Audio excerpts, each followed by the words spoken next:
റിലീസിന് മുൻപ് സെൻസർ പ്രശ്നം, റിലീസ് മാറ്റിവെക്കൽ, വ്യാജ പതിപ്പ് ചോർച്ച, ഇത്രയും പ്രശ്നങ്ങൾ നേരിട്ടാൽ സാധാരണ എന്താണ് സംഭവിക്കുക? സിനിമയുടെ ഹൈപ്പ് പതിയെ കുറയും. പക്ഷേ ജനനായകന്റെ കാര്യത്തിൽ സംഭവിച്ചത് നേരെ തിരിച്ചാണ്.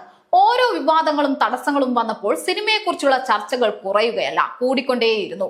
കാരണം ആളുകൾ കാത്തിരിക്കുന്നത് ദളപതിയുടെ സിനിമാ ജീവിതത്തിലെ അവസാന അധ്യായം കാണാനായിരുന്നു.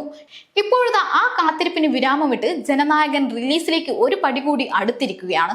ചിത്രത്തിന്റെ സെൻസറിംഗ് നടപടികൾ പൂർത്തിയായതാണ് റിപ്പോർട്ടുകൾ. ചില രംഗങ്ങളിൽ മാറ്റങ്ങൾ വരുത്തിയ ശേഷമാണ് സിനിമയ്ക്ക് അനുമതി ലഭിച്ചതെന്നാണ് വിവരം.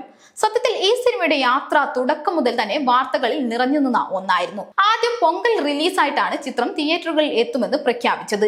വിജയ് ആരാധകരും അതിനായി വലിയ ആഘോഷങ്ങൾ പ്ലാൻ ചെയ്തിരുന്നു. പക്ഷെ പിന്നീട് അപ്രതീക്ഷിതമായി റിലീസ് നീണ്ടു. സെൻസർ നടപടികളുമായി ബന്ധപ്പെട്ട പ്രശ്നങ്ങളാണ് അതിന് കാരണമായത്. അതിനിടെയാണ് ചിത്രത്തിന്റെ വ്യാജ പതിപ്പ് ഓൺലൈനിൽ പ്രചരിച്ചു എന്ന വാർത്ത വരുന്നത്. റിലീസിന് മുൻപ് തന്നെ സിനിമയുടെ ഭാഗങ്ങൾ ചോർന്നുവെന്ന റിപ്പോർട്ടുകൾ സോഷ്യൽ മീഡിയയിൽ വലിയ ചർച്ചയായി. സാധാരണ ഇത്തരം സംഭവങ്ങൾ ഒരു സിനിമയെ ബാധിക്കാറുണ്ട്.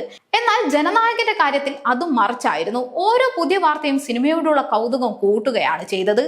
അതിന് പ്രധാന കാരണം വിജയ് തന്നെയാണ്. കാരണം ഇന്ന് ജനനായകൻ വെറും ഒരു സിനിമയല്ല, രാഷ്ട്രീയത്തിലേക്ക് പ്രവേശിച്ച ശേഷമുള്ള വിജയുടെ ഏറ്റവും പ്രധാനപ്പെട്ട പ്രൊജക്റ്റായാണ് പലരും ഇതിനെ കാണുന്നത്. സിനിമയിൽ നിന്ന് രാഷ്ട്രീയത്തിലേക്ക് കൂടുതൽ ശ്രദ്ധ കേന്ദ്രീകരിക്കാനാണ് വിജയ് തീരുമാനിച്ചിരിക്കുന്നത്. അതുകൊണ്ട് തന്നെ ഇത് അദ്ദേഹത്തിന്റെ അവസാന സിനിമയായിരിക്കുമെന്ന് നേരത്തെ തന്നെ പ്രഖ്യാപിച്ചതുമാണ്. അതിനാൽ തന്നെ വിജയ് ആരാധകർക്ക് സിനിമ റിലീസ് ചെയ്യുമ്പോൾ അതൊരു സാധാരണ റിലീസ് ദിവസം മാത്രമായിരിക്കില്ല, ഒരു ആഘോഷം തന്നെയായിരിക്കും. അതേസമയം സിനിമയുടെ മറ്റൊരു വലിയ ആകർഷണം അതിന്റെ താരനിരയാണ്. ബേബി ഡിയോൾ, പൂജ ഹെഡ്ഗെ, പ്രകാശ് രാജ്, ഗൗതം വാസുദേവ് മേനോൻ, നരേൻ, പ്രിയാമണി, മമിത ബൈജു തുടങ്ങിയ വലിയൊരു താരനിരയാണ് ചിത്രത്തിലുള്ളത്. എച്ച് വിനോദാണ് സിനിമയുടെ സംവിധായകൻ. മാസ് സിനിമകളും ശക്തമായ കഥാപാത്രങ്ങളും കൈകാര്യം ചെയ്യുന്നതിൽ സ്വന്തം വ്യക്തിമുദ്ര പതിപ്പിച്ച സംവിധായകനാണ് വിനോദ്. അതുകൊണ്ട് തന്നെ വിജയ് വിനോദ് കൂട്ടുകെട്ട് ആരാധകർക്ക് വലിയ പ്രതീക്ഷയാണ് നൽകുന്നത്. ഇതിനൊപ്പം തന്നെ സിനിമയെക്കുറിച്ച് സോഷ്യൽ മീഡിയയിൽ പ്രചരിക്കുന്ന മറ്റൊരു വാർത്തയും ആരാധകരെ ആവേശത്തിലാക്കിയിട്ടുണ്ട്.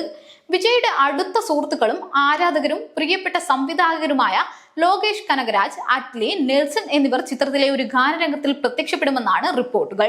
ഇത് ഔദ്യോഗികമായി സ്ഥിരീകരിച്ചിട്ടില്ലെങ്കിലും വാർത്ത സത്യമാണെങ്കിൽ അത് ആരാധകർക്ക് വലിയ സർപ്രൈസ് ആയിരിക്കും. സിനിമയുടെ സാങ്കേതിക മേഖലയിൽ ശ്രദ്ധേയമായ പേരുകളാണ് അണിനിരക്കുന്നത്. സത്യൻ സൂര്യന്റെ ഛായാഗ്രഹണവും അനിൽ അർഷിന്റെ ആക്ഷൻ രംഗങ്ങളും സിനിമയുടെ ഹൈലൈറ്റുകളിൽ ഒന്നാകുമെന്നാണ് പ്രതീക്ഷ. ഇതിനിടെ സെൻസറിംഗ് പൂർത്തിയായതോടെ റിലീസ് തീയതി സംബന്ധിച്ച ചർച്ചകളും ശക്തമായിട്ടുണ്ട്. ജൂലൈ 23-നോ 24-നോ സിനിമ തിയേറ്ററുകളിൽ എത്തുമെന്നാണ് റിപ്പോർട്ടുകൾ. ചില സിനിമകൾ റിലീസിന് ശേഷം ചരിത്രമാകാറുണ്ട്, ചില സിനിമകൾ റിലീസിന് മുൻപേ ചരിത്രത്തിന്റെ ഭാഗമാകാറുണ്ട്. ജനനായകൻ ഇപ്പോൾ രണ്ടാമത്തെ വിഭാഗത്തിലാണ്. സെൻസർ പ്രശ്നങ്ങളും റിലീസ് മാറ്റിവെക്കലും വ്യാജ പതിപ്പ് വിവാദങ്ങളും എല്ലാം പിന്നിട്ട് സിനിമ തിയേറ്ററുകളിലേക്ക് എത്തുമ്പോൾ പ്രേക്ഷകർ കാത്തിരിക്കുന്നത് സിനിമയുടെ കളക്ഷൻ കാണാൻ മാത്രമല്ല, വിജയ് എന്ന സൂപ്പർ സ്റ്റാറിനെ വലിയ സ്ക്രീനിൽ കാണാൻ കൂടി വേണ്ടിയാണ്.